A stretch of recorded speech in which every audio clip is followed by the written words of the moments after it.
Hello, everyone. Here I am with Veronika Mark from English with Veronika Mark. How are you doing, Veronika? I'm great, thank you. Hello, guys. Hello, everyone. So we've gotten a chance to know each other a little bit, and I've gotten to know your work, and it's something that I think is quite cool. And one thing that I thought, one of my first impressions, is here's this girl with fantastic English, but at the same time, she really makes an effort to keep on improving. And that for me, I have to tell you, I was speaking to my best friend yesterday, and I was talking to him about you, and I said, that's like inspiring for me, because here's this girl, has amazing English, congrats by the way, and like she's still doing things to improve her level. So, you know a lot about English, you teach English, I know a lot about English, for certain reasons. I also teach English. So I Yep. kind of wanted to have something a little different today on the channel. Normally it's like very kind of, language kind of oriented in terms of language learning in general. But today I wanted to have a chat about English in particular. So hmm thank you for being here, Veronika. And why don't you introduce yourself to everyone a little bit, please? Yeah, okay. Thank you for saying so many nice things about My me. pleasure. Hello, guys. I am Veronica, and I film YouTube videos on my English with Veronica Mark channel. The goal of my channel is to really inspire you to study English and to just understand that, I don't know, like for me, I always know that I'm not perfect, and I'm kind of like found this happiness within myself to realize that, yeah, this is where I'm at, like in my English learning process. And I just want to share this with other people. I want to get inspiration from other people too, because there are a lot of great foreigners who have amazing English. And I get inspired from that too. So, yeah. And my goal is to inspire you as well, I guess. Okay. Well, mission accomplished. So. All right. So my first question really is, here we are, we're in 2021. I want to ask you, what do you think are the main reasons people study English nowadays? Because I don't know, I kind of have the feeling that, let's say, if it were 15 or 20 years ago, maybe the reason would just simply be for work purposes. But I think as time has gone on, things are evolving in many different ways. What do you find with, with your students, with people you talk to, with people that follow your channel? Like, what are like some of the main reasons people are even learning English? Actually, I think the majority of my students, I think they learn English for work. Actually, they Mm-hmm. want to get a better job or they just want to get a promotion. So for them, it's really important to have a good English. But I also think that a lot of other people are learning the language because they want to move to a different country, to an English Mm-hmm. speaking country in particular. And I have a lot of students who, for example, their wife or their husband is American, right? Oh, And so they want to be able to communicate with them in English and have a better understanding of the language, of the culture. So, yeah, and obviously, there are also a lot of students who want to go to an English speaking country, to a university there. Because for them, maybe they actually don't want to move to this country, right? You just want to get an education there because unfortunately in Russia, for example, our education system is not that great. And a lot of people go to America, for example, Europe, a lot of European countries to get an education there. And maybe they move back to Russia later, right? Yeah. got you. All right, cool. So yeah, that's pretty, I think, accurate with what I've found, at least with my students.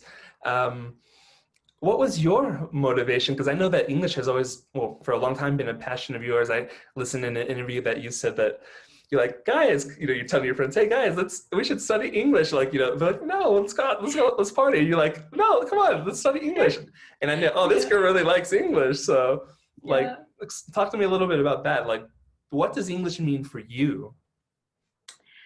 Um, at first, I had this thing about French because when I was in middle school, I was actually like completely in love with French, and I wanted to move to France one day. Wow. yeah, I was really like, my French was actually really good back then. But then Nice. there was a moment when I realized that if I wanted to get to a good university and study for free in Russia, I'm talking about Russia because we have a lot of like universities where you can study for free. I realized that I needed English, and I needed my level to be really high, right? I needed my English to be really good. And so I guess that was my motivation, like to get to a good university for free. Because yeah, I was like, okay, I need to study English, and that's what I'm gonna do.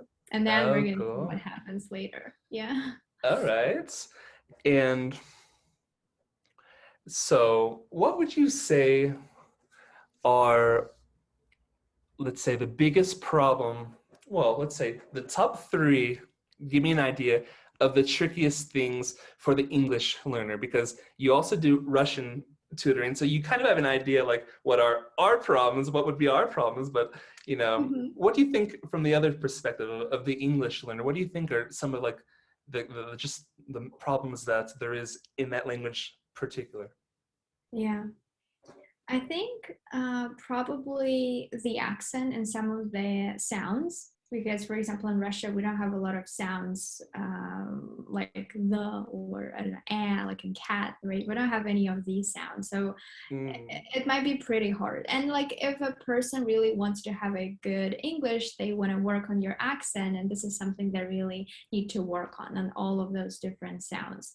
And this is something that I'm still working on because it's still, sometimes it's still too hard for me to remember where to say sit or seat, for example, right? It's just like, yeah, these sounds are different. um Probably, I mean, I understand that the grammar is difficult, but for example, in Russian, the grammar is even more difficult. So I can't say that in English it's like so right. complicated. It is complicated, but compared to French, for example, or Russian, it's fine. Like you can learn it. Yeah. For sure, for sure. I always think that, well, compared to Spanish, like Spanish is much more complicated grammatically than Yeah. English, but Russian is even more. And Yeah. you can imagine, for being Romance languages, French and Spanish are fairly similar in that aspect of how conjugations are and some Hmm. just aspects of the grammar. English, I mean, of course, I can see where it would have some challenges, and I've actually seen it as a teacher myself.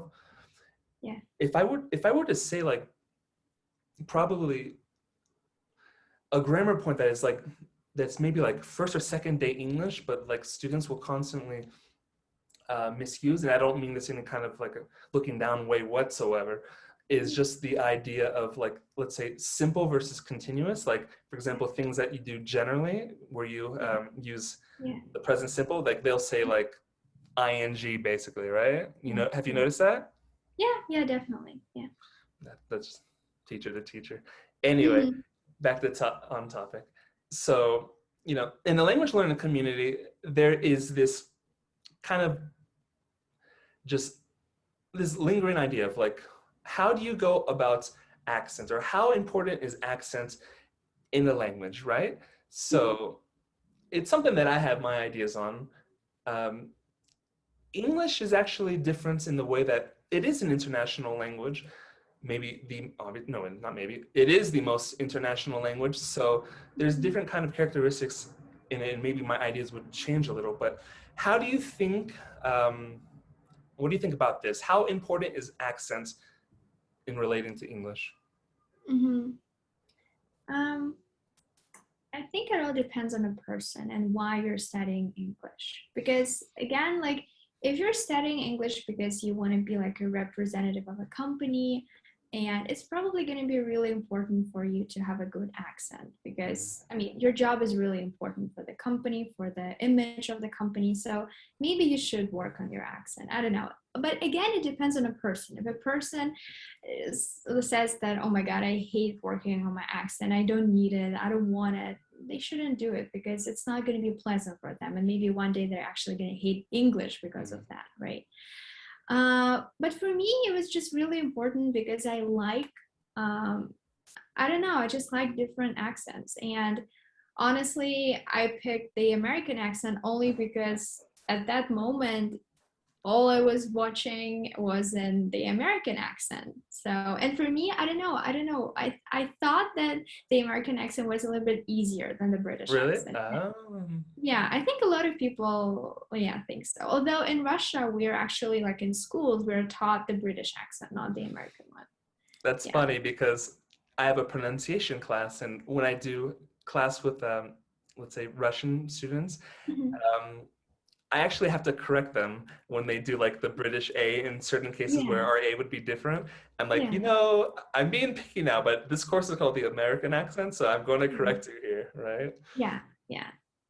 And yeah, in Russia, we're generally taught. I mean, actually, I don't know, like when I was in school, if I made a mistake, like for example, if I spelled color without you, it would be considered a mistake. Or like behavior without you, right? Like a mistake. It's a mistake. You can't do that. So it's Right. not just the accent, right? How I spoke, but it's also about what I wrote, right? And how I wrote it. Because it was clearly not the British accent, not the British yeah, way of writing. So Right. I I wasn't think, allowed to do that. Yeah. yeah, I mean, I wouldn't write it like that just because it's not my style, but I think it looks kind of nice to have that, like, that little extra letter in there. Yeah. Yeah, and about accents, I find like the more you listen and the more time goes on, your accent does tend to improve.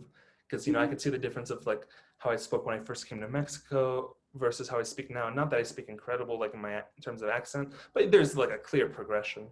Yeah. And I don't know, I'm kind of at the point where like I want to like really start focusing on it more. But I think just by listening in time that lots of things take care of themselves, and maybe just towards the, certain parts you would need to kind of pay more attention. But I think you can get a lot of it just by a lot of exposure. Hmm. Yeah, that's Hmm. true. I agree. Yeah. Exactly. All right. So I'm just kind of curious. We've talked a bunch in English before, and you don't have like one of the classic Russian characteristics. Do you know like one of the one aspect that Russians typically have a problem with when speaking English? Do you know what I'm talking about? Um, I don't know. No, not really. Is it the R like or is it like when Russians say, "Hello, my name is Veronika. I'm from Russia." It's like this is the Russian accent you're talking about, No, no, right? no. Well, yeah, not in terms of accent, but I mean in terms of kind of like grammar. Like for example, Hmm. the articles. Like that's a classic like Yeah. Russian giveaway. It's just like forget about the articles. Yeah. Like how did you get your English or like for example, before we were talking about like this Russian YouTuber named Lingua Marina. She has Mhm. amazing English, and I remember seeing some of her videos where she spoke with like almost a perfect accent, but like even in some parts like she was missing some articles, and I thought, Mhm. oh, interesting. How did you go about articles, or I mean, why is it that you were Yeah. able to nail them? Yeah. Yeah, I feel like when it comes to grammar, I don't know. I used to be this person who would do all the grammar exercises. I just really loved grammar. I would Mm, download all the books I could find on grammar, on, yeah. And I would just do all of them, all the exercises, because I genuinely enjoyed them. I enjoyed really? the process of just sitting down and doing my grammar exercises because no one would bother me. And I would just have a great time with my She's doing articles. grammar exercises. Don't bother. Stay Yeah, away. no bother. Yeah, I was just like, I don't know. Yeah, for me, and maybe I would also not notice like when I was watching a movie, for example, I would notice other people, native speakers use articles and tenses, especially. Yeah, yeah. Got you. Got you. Um, it's interesting to kind of like view your native language, through a different perspective. And being a teacher has given me that. Mhm. So there's aspects of English that I think are actually pretty cool that I like. Um, it, for me, there's two aspects I really like about it. The first one is like the concept of phrasal verbs. Like I think phrasal verbs as a concept, are really, really cool because it's like we have all of these verbs, right? But then we have these things called phrasal verbs, which are like a verb and like a preposition. Mhm. And Mhm. actually, you have to know these because this is how we really speak. Of course, you could say Yeah, it like this, but yeah, we actually just say it like this, yeah. I agree. the phrasal verbs. So I think phrasal verbs are really cool. And another thing I like is our usage of, let's say, idiomatic expressions, right? I think that when you learn English, you got to have a fair idea of what kind of idiomatic expressions we use, what are the common ones, because like literally we just like say this one expression and like everyone's like, oh yeah, you Yeah, know? yeah. So those are two things that I really like. So Mhm. do you have any aspects of English like this that you particularly like? Yeah, I agree with you that phrasal verbs and idioms are very, very important because this is something that, for example, I think only right now I'm kind of realizing that I'm using more of. I'm using more phrasal verbs and idioms, and I'm more comfortable using them, right? Because I used to be like, okay, I know this idiom, but should I use it here? Like, is it correct? Like, are they gonna understand Exactly. me? Yeah, yeah. And this is actually what I think is really hard for non-native speakers to learn and to use like phrasal verbs correctly when you should, because some of the phrasal verbs are just way too informal and maybe you shouldn't say them, right? Or Mm. maybe just not right now, not with this person, not in this tense. And there's just so many things. Yeah. Yeah. Yeah, I think for me, it's definitely phrasal verbs and idioms too. Yeah, Cool, because cool. they're really fun. Yeah, they're fun and I love them. Yeah. All right. Ooh, cool, cool. And here's a question I think is really interesting because I know in Russian you guys also use idiomatic expressions. Yeah. I don't know like how common it is for like younger people, but from my impression of just spending so much time with the Russian language is that to some extent they're used, right? Yeah. Okay. Um, yeah, we do use idiomatic expressions, but I would say 9 out of 10 when a non-native speaker wants to like use an idiom, they're gonna be wrong. Like it's Oh gonna be no. like no, like it's wrong because the thing is with Russian, younger people tend to use something that's trendy right now.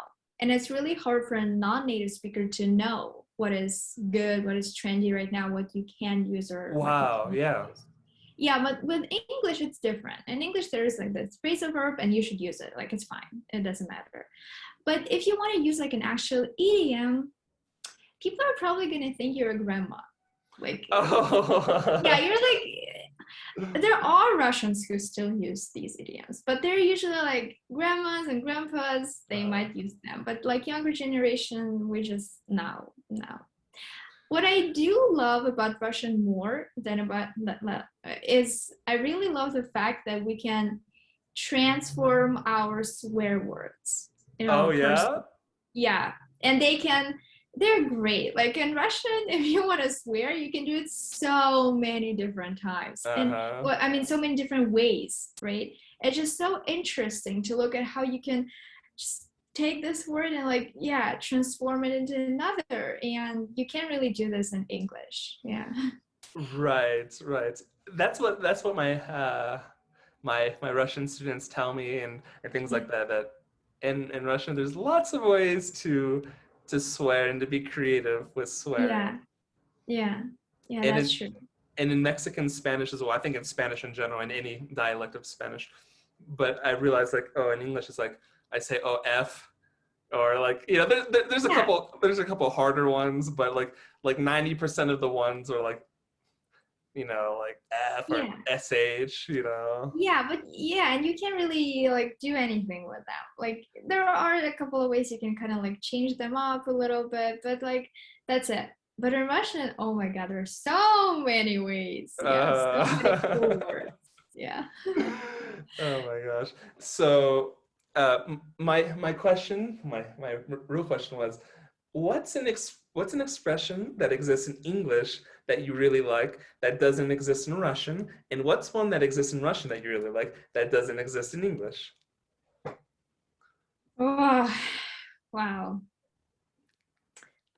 Um, I don't know. As for Russian, there is this expression. I don't know. It's not even an expression. It's just a word that I Mhm. always use, and I find that in English I can only say "wow" or "oh my god," but in Russian I just really like this expression, "капец."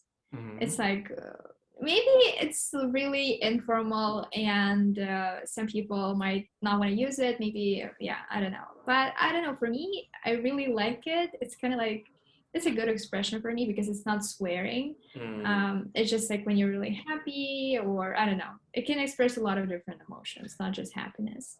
Yeah, Okay. it's just So, a word. Yeah, it's not an expression really. okay, and it can express like many different meanings, even like maybe not so good things, or only just generally good things. No, even when you're sad and angry, you can say капец. Like the Right. intonation here is crucial, right? Yeah. Yeah, there's a word like that. It's like a classic Mexican slang word. It's called well, it's no mames, and it just means like it's like any kind of expression. It's like if you do something wrong, I said no mames, or if something goes right, no mames, or Yeah, like yeah, yeah, any range of emotion it yeah, can be yeah, that, you exactly. know. Yeah. All right. Well, what about an English expression? What's one that you like? It doesn't need to like only exist in English, but what's one that you tend that well that you think that you like? Um, well, that's a really good question. Yeah, I need to really think about it. I think it's definitely gonna be like an idiom of some sort because the thing with English idioms is that like an idiom or like a phrasal verb, they a lot of phrasal verbs tend to be really concise, but they have a lot of meaning behind them, Mm, right? And maybe like idioms as well. Uh, oh, I actually really like the expression like the elephant in the room. mm, It's not a like informal expression. I don't know. Like people rarely use it, I guess, but sometimes they use it. Because in Russian, you will have to explain like this whole situation. It's right. weird, uncomfortable. But in English, you have this whole idiom, right?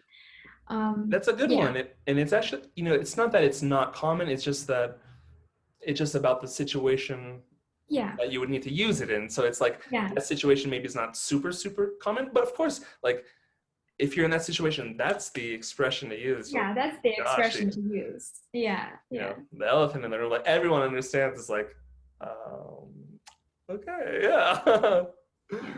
All right, but getting kind of more technical, like how would you go about learning phrasal verbs or idiomatic expressions?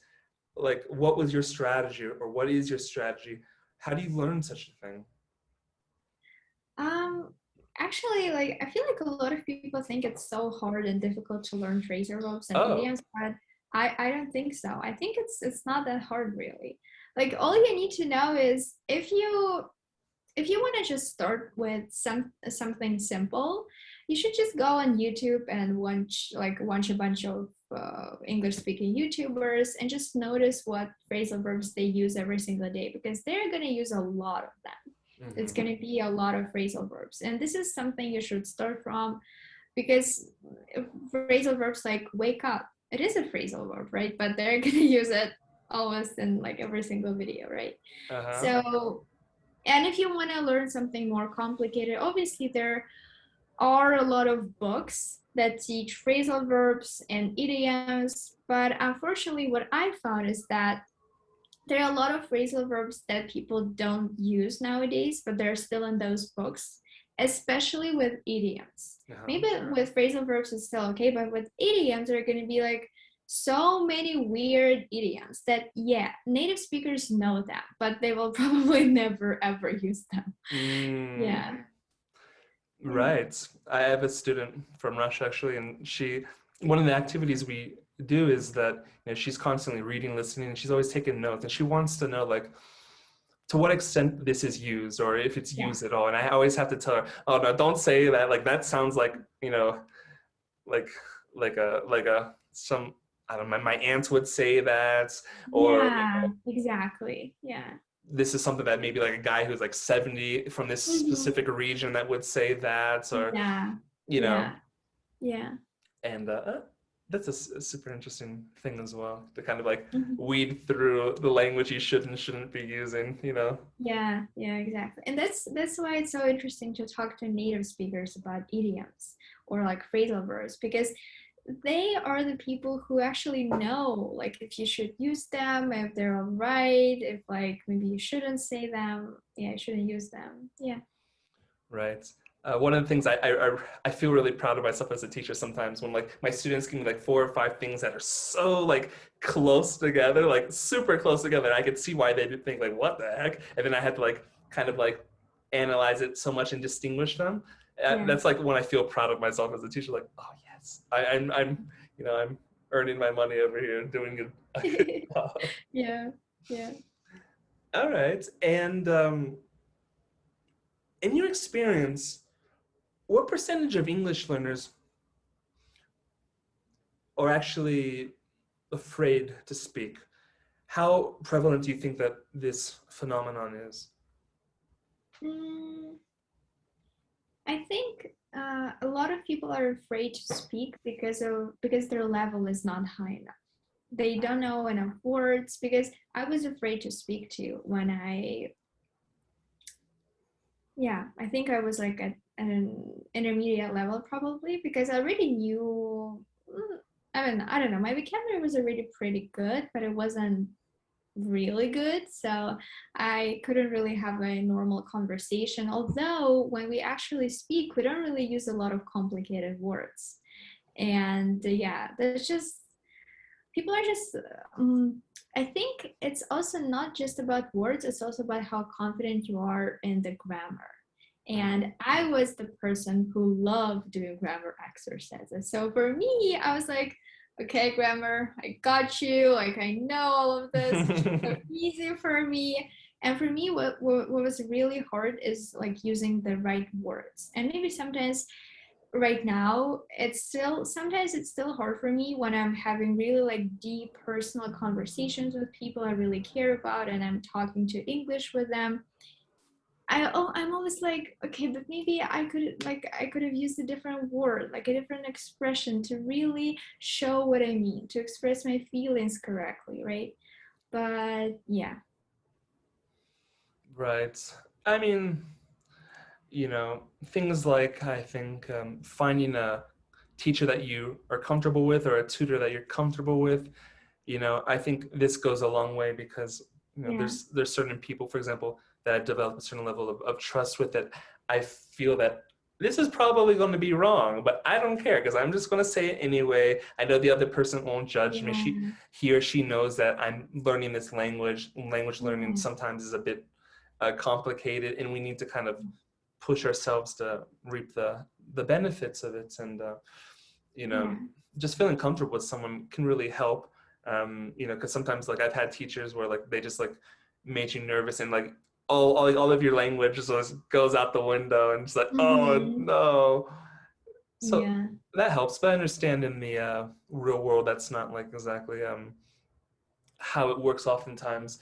I went to a Russian restaurant 2 weeks ago, and it was like a really, really authentic Oh. Russian restaurant because there's like some kind of chains in the city Mhm. which are really good, Mhm. but this one's you could tell is like a you know real Russian people own this place. The waiter which Mhm. was Russian, and I was there Oh. with someone who knows that I study Russian, and you know uh, I felt like you know kind of he wanted me to kind of just speak to the waiter in Yeah. Russian. So I started to feel like a little nervous, because Yeah. then I felt like I was going to be on like one of these.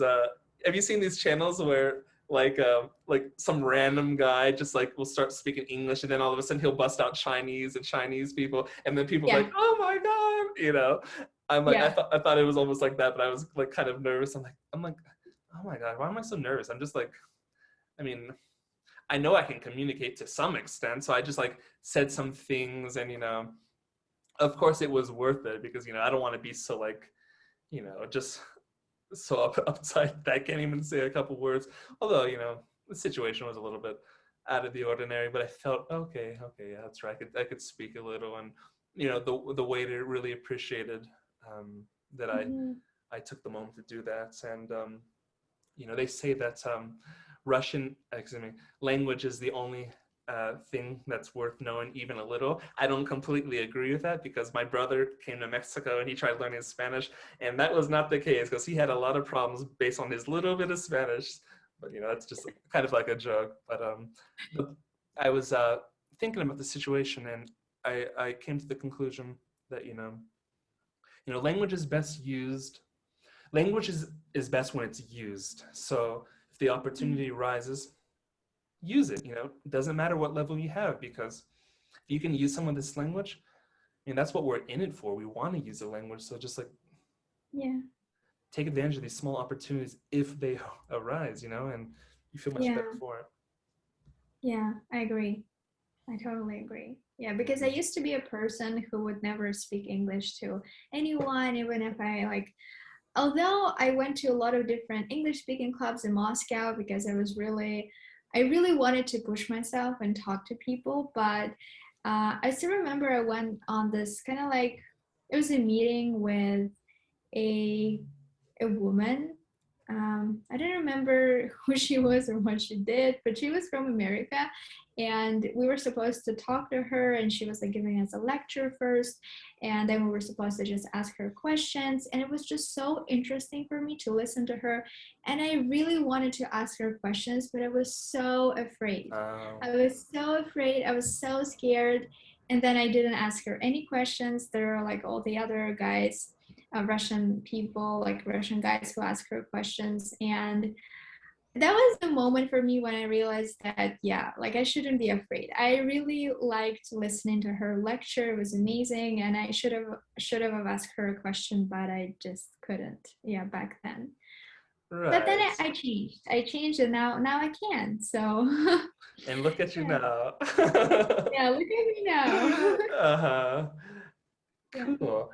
Um, I know that you had spent some time in the US, I think like 6 months, but then, I wanted to ask you more about that, but then I was listening to another interview of yours, and it, like, I think you said that you didn't even get to like talk that much or so like communicate with like natives or people there because I guess it was during COVID times, and well, we know how that is, I right?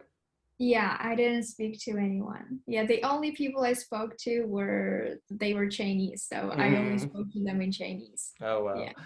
And I don't know if how familiar you are with like the concept of like native English speakers are very famous for only basically speaking English, right? Yeah. It's one of those like kind of things of Jokes. shame, right? Yeah. And what have you thought about this, or have you observed anything?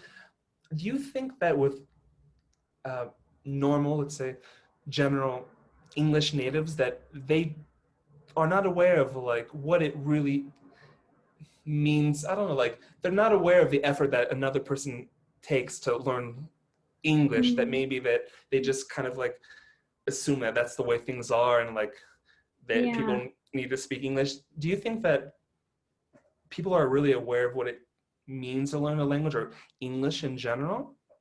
Mhm. I think people who study languages themselves are probably more aware and they realize that it is actually really hard. It's a huge responsibility to commit to the language, to study language every single day or almost every single day. It's a lot of work. But I also think that there are other people who again, they only speak English, it's their native language, and they feel like, I don't know, I don't need any other languages because all the other people study my language. Why should I learn their language? Like it's so unnecessary. And I mean, they are entitled to their opinion, right? They are kind of right because like there are so many people who want to learn English.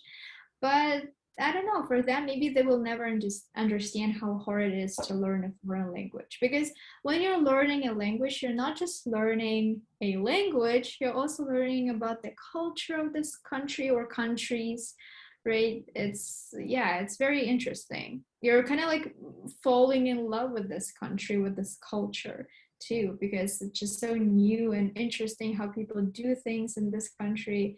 Yeah. Exactly. And I can completely relate to what you said. And I know in one of your videos you talked about like the benefits of using songs to learn English and things like that. And in the last 2 weeks, I've been going like in the previous 2 weeks, I've been going through like this kind of big mindset change, because Yeah. um, Russian has really been important for me in terms of like I don't know why like I just always wanted to study it. Like since I came to Mexico and I got interested in learning Spanish, I knew that Russian was going to be the next language. For some reason, I just knew it, and like I can't even explain why. Like I really want to study it, but I do, and I wondered like why was this put in my path just to study, and maybe I can't even answer that now, but what I can say is like the last year has been like kind of really hard for me. I went through a bad and hard breakup, and like it's this like having Russian in my life or having this thing that I could do every day and look forward to doing, and knowing that I'm improving, enjoying the experience, like has been so like crucial for me. And if it like that were the only reason that Russian was put in my path just so I could like get out of tough times, then maybe that's enough reason as it is. But I Mhm. feel that one of my keys in terms of studying Russian, or I think that we need to keep in mind as language learners in general, that really doesn't get talked about a lot is the emotional aspect of language learning, right? So it's kind Mhm. of what you're talking about with getting kind of knowing how people are, how they operate, customs, cultures. Like the more kind of ties you make in your language learning, the more you guarantee that you will continue with this language, that this language will be Yeah. part of your life. I Yeah. mean, music is Mhm. one of those things because you listen to these Yeah. songs and you realize that, oh, these people were literally going through the same situations that I've gone Yeah. through, I will go Yeah. through, but this is like 1980s Soviet Union, you know what I mean? And through that Mhm. you kind of develop a closeness. And I think one of the keys is Mhm. just having these kind of things, like I have lots of Russian students in English and I get along with them really well, and just knowing that they're from Russia, they speak Russian, even though we speak English, for me is like extra motivation because it's like, wow, I know real people. Like it doesn't even matter that Yeah. we don't speak Russian. I know real people, Yeah. and maybe sometimes, you know, like one of my favorite students, Nastya. Hello, Nastya. She'll just like yell out to her daughter in the kitchen, like all of a sudden she'll just switch to Russian, or someone will get a call and they'll speak Russian. I go, oh, Russian, So there's so many ways to just like make it an emotional part of your life. I think that's really important, and that's just an important tangent. It was a tangent, but an important one. It wasn't meaningless. Yeah, I agree. I agree with you. Yeah. Like when you start meeting new people from this country, for example, who speak this language, especially when you become really good friends, like, yeah, you'll never, I feel like, stop learning this language because if you're learning this language because of these people who you really love and you care about them, you just, yeah, you love having them in your life, then obviously you're going to want to speak to them in their native language because mm, I don't know. Like right now, maybe when I was a little bit younger, I would say that, yeah, like I'm gonna have a very good level in English and I'm gonna only speak English. But Mm, now I realize that your native language is so much more meaningful than any other languages in your life. And just sometimes there are certain things that you can use English or any other foreign language, but like they mean different things. Like if you use your native language, it's going to be way maybe more meaningful. It's going to be even harder for you to say that because this is actually what I notice for myself when I speak English. It's a little bit like kind of like a different personality. Like I'm mm. braver. I can say so much more and so much easier, like yeah, for me. But if I were to say the same things in Russian, I would hesitate, I would think a little bit because yeah, I have a deeper connection with Russian because it is my native language. Yeah. Absolutely. I think that's like it's a beautiful thing on like in many different ways. It's beautiful that like we have a native language, and that's like the language that we grew up with, that we had our friendships in, our family. But then like this Mm-hmm. this new language takes on it's like a world of its own, and you kind of develop yourself Yeah. through that as well. And Yeah. Yeah. yeah, That's true. Yeah. it's very nice. And I used to be like you, like for example, I mean, I would like I wouldn't want to speak English at all. No, no, no, no, like Yeah. Spanish, and I would get like secretly upset if people tried to speak to me. Yeah. Oh God. Um, Yeah. but you know, it's actually sometimes, you know, I would tell my old self, you know, have more patience, understand that people want to practice language just like you want to practice language, and you're giving them a nice kind of like um, showing of yourself or an experience just by showing how you really are in your native language, you know, because I've had relationships in Spanish, and I'll be honest with you that I feel that like maybe they only got to know me 85% of the way, you know, Mhm. not the next Mhm. 15%, right? Yeah. Yeah, I agree. Yeah. That's So true. I totally agree with you. Yeah. Especially when you're in a relationship with a person whose native language is different from yours. Yeah.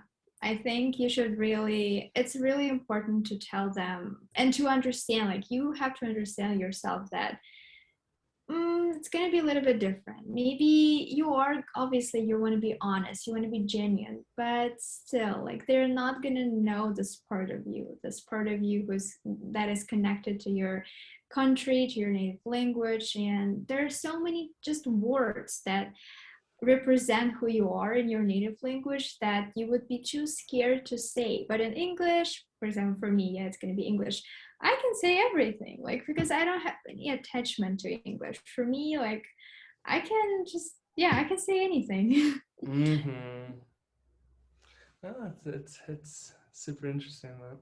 Yeah, it's very interesting. Yeah. I told you that you know, it's funny because like, you know, I check out your videos in English, but basically it's because I know you now, so it's like, oh, let me see Veronica's new video, even though that, you know, I mean, what am I doing watching an English language learning channel, right? It's more about because I know you. But the more that I check the videos out, the more I started to like them. And what I like the most about your channel is the fact that like you found a way to like really dig into how, I don't know, modern English language is used. I feel like when I watch your channel, I'm like, oh yeah, we do say that. Oh yeah, that's a word that we do use. Like you're really giving kind of like a nice like through the window view of what Mhm. what our language is like and what our form of the language is like. You know, because of course American English is, you know, has its own style like any other Yeah. language. Um, so how do you like kind of find like all of these kind of things that maybe only native people would know? You know, like how do you get so deep into the language that you're able to like extract these things like an Yeah. archaeologist or something? And like how do you apply them into your own usage of the language if you do, or to what extent? What do you think about this topic? Yeah. Yeah. That's a very good question because recently I think a lot of the ideas come to my head when I'm watching like TV shows in English or even YouTube videos because I notice the words that native speakers use, like some phrasal verbs and idioms maybe, and I'm like, okay, that's a great idea for a video, right? I could do a video on like phrasal verbs or on idioms in English and include this idiom there too because like this this person is American, right? And they're using this idiom over and over again. So maybe I should talk about it. And recently I was watching this TV show called Modern Love. It's Mm-hmm. like, yeah, it's a great TV show. Like the episodes are not really connected to each other. And yeah, but it's great. And people there use very good English, like informal language and just the expressions and phrases that people should know. And I just like when I was watching the TV show, I was like, I had a phone in my head. I was just making notes because it's like, oh my God, that's such a good expression. Okay. Yeah. Yeah. I was typing everything because I genuinely thought that maybe I could make a video about like all of these expressions and idioms and words that people use instead of like important, for example, like people use crucial a lot. So yeah, these are just some of the, Cool. this is how I get my inspiration, I guess. Nice, nice. And you have one video that's interesting that talks about mistakes that native speakers make, right?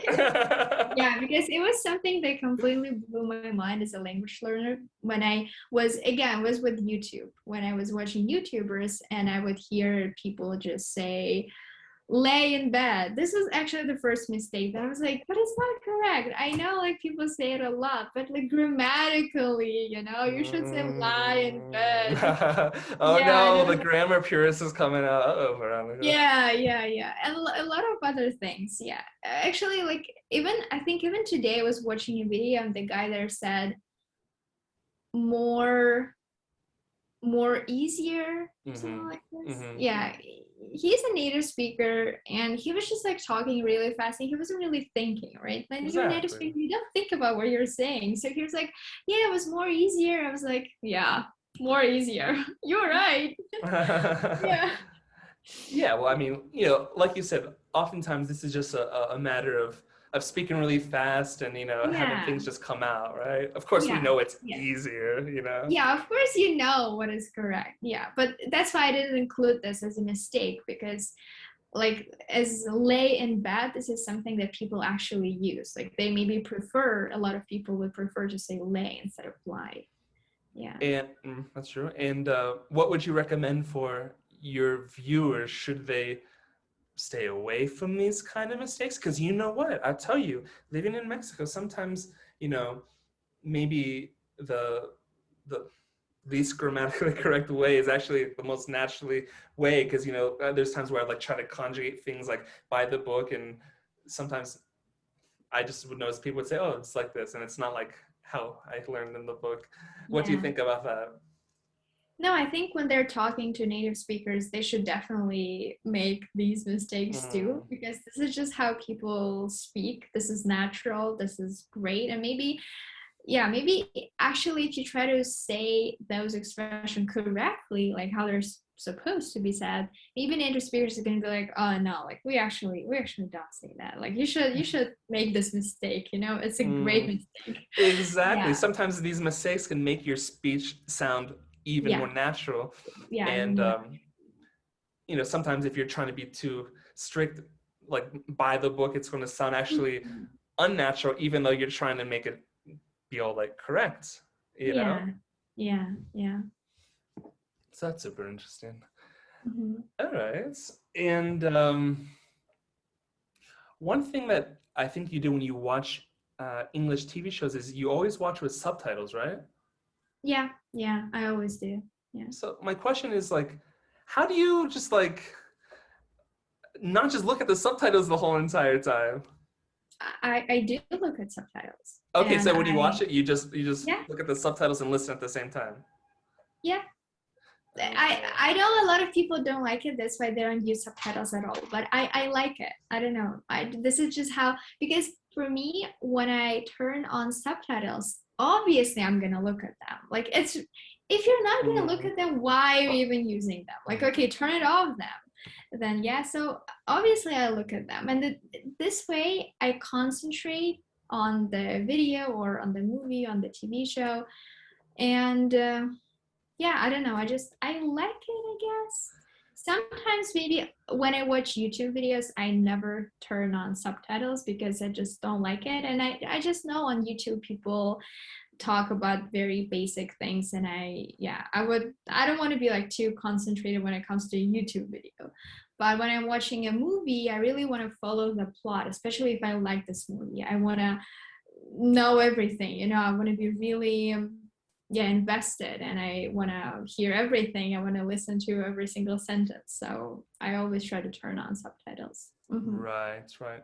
Yeah, for me, it's like I want to like watch what I'm watching at the same time. Like, oh, that's a really good opportunity to learn that. I missed that. Let me go Yeah. back. So instead of like watching with subtitles, I'll just like, rewind and then maybe put the subtitles on and see what that really was. Or sometimes like a small Okay. little grammar point. Maybe like there was like an A that needed to be there that maybe didn't hear. I Okay. wanted to check if it Mm-hmm. was.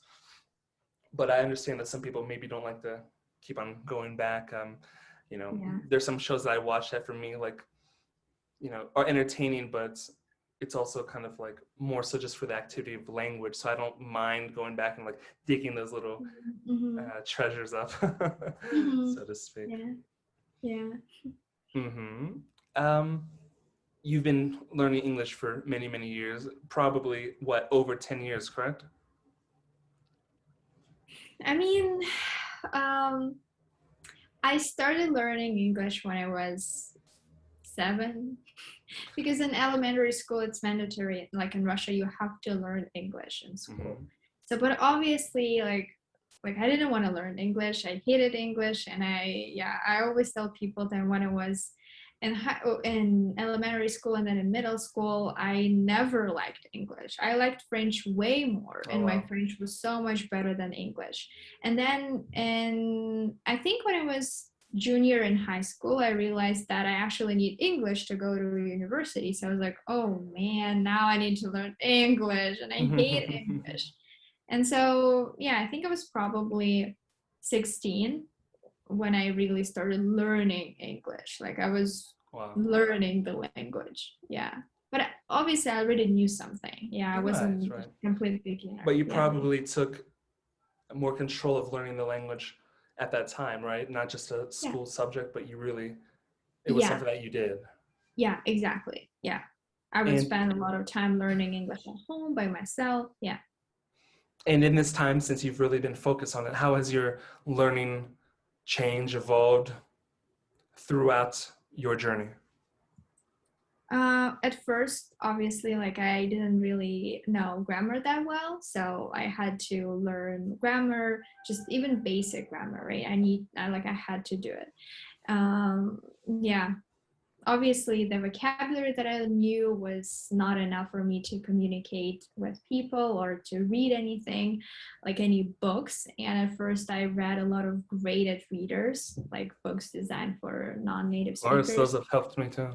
Yeah, I absolutely love them. I would read like children's stories and I'd be like, amazing, I love it. It's so great for me. Yeah, and For only sure. now, like, yeah, it's been like I think like only a couple of years ago I started reading actual books like designed for native speakers. Uh-huh. And yeah, because I love reading, and for me it was something really important. Like even like if I'm watching a TV show and I don't understand a word, I'm like, oh, it's fine, it's fine. But like reading is something that's really important, and so yeah. And now when I read, I actually read things because I'm interested in the book and the author, and not because I want to learn English, right? And Right, I right. really like this. Like it's a great feeling. Yeah. Of course, you got your English to a point where you can just operate in it and you don't need to think about, oh, I'm learning this because I'm learning English. I just want to learn about this. And Yeah. that's like that sweet spot. Yeah. Yeah, that's true. Yeah. All right. So not only do you speak English, you speak Chinese and French. So you speak what, four languages in total? I mean, yeah, but my French is now like yeah, I think I'm in like an elementary student right now. So Mm. my French is not great, but my Chinese is pretty good. Yeah. Oh, cool.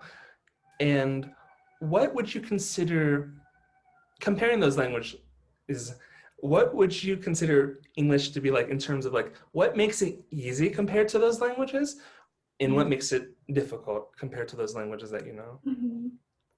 Um, I think the fact that we like so many things are now in English. Like just I don't know, you have so many resources to learn English.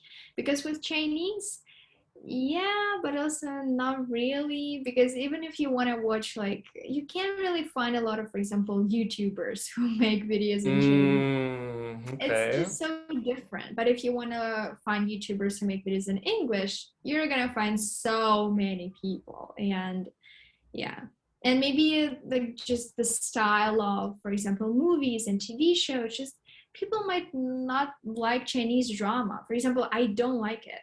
Like I Mm. don't like this genre, and like what I'm gonna do right now, there's nothing for me to watch, right? Right. Yeah. Of Yeah. course. Um, just resources that are available and things that you can find like in language learning is so important because you have to spend really a lot of time with the language, and I don't know, if you don't find things that don't quite captivate you, then maybe you'll have problems. I know language learners who had the same issues with particular languages. They couldn't get resources or things that they couldn't, they didn't like, or things that they didn't find things that they really liked, and it created a problem with their language learning. And some of them had to basically just say, you know what, I'm going to choose a different language. Yeah, yeah, that's true. Yeah. Mm-hmm. So, like I was talking at the very beginning of the interview, the thing that impressed me the most about you is that even at having such a nice level, you find a way to keep on pushing it. Mm-hmm. What inspires you at this point to keep on moving forward with your English? Mm, native speakers. I always look at them and I'm like, your English is so good. Your English is perfect. Yeah. Yeah. Hey, that's a very honest answer. You know what? I in one of my last videos, I think it was one of my last videos, I talked about how the realization of levels in language, and for example, with Spanish, my ultimate goal would be near native. Like someone that operates on a near native level, and I only have an advanced level. So I realized, like, actually, you know, there's like this European system of A1 to C2, but Mm-hmm. now I realize that, like, you get to C2 and actually it starts over again. Now it's like near native 1, near native 2, and so on. So it's like, Yeah. you know, you always still find room to improve in one way or the other, right? Mm-hmm. Yeah. So that reminded me of what you were saying, how native speakers kind of Yeah, inspire me mm, to study English. Yeah, that's right. true. Yeah. Yeah. Okay. And if you were to rank your top 5 favorite English dialects from 5 to 1, in what order would they be? Starting from 5. Mm, so the first one is going to be my favorite, right? Like my absolute favorite. Well, well, you start at the one that's your least favorite and you go on to Yeah, your least favorite. Okay. first Okay. favorite. Well, favorite. Um, I think my least favorite one. Wow, that's gonna be tough. Mm-hmm. Um,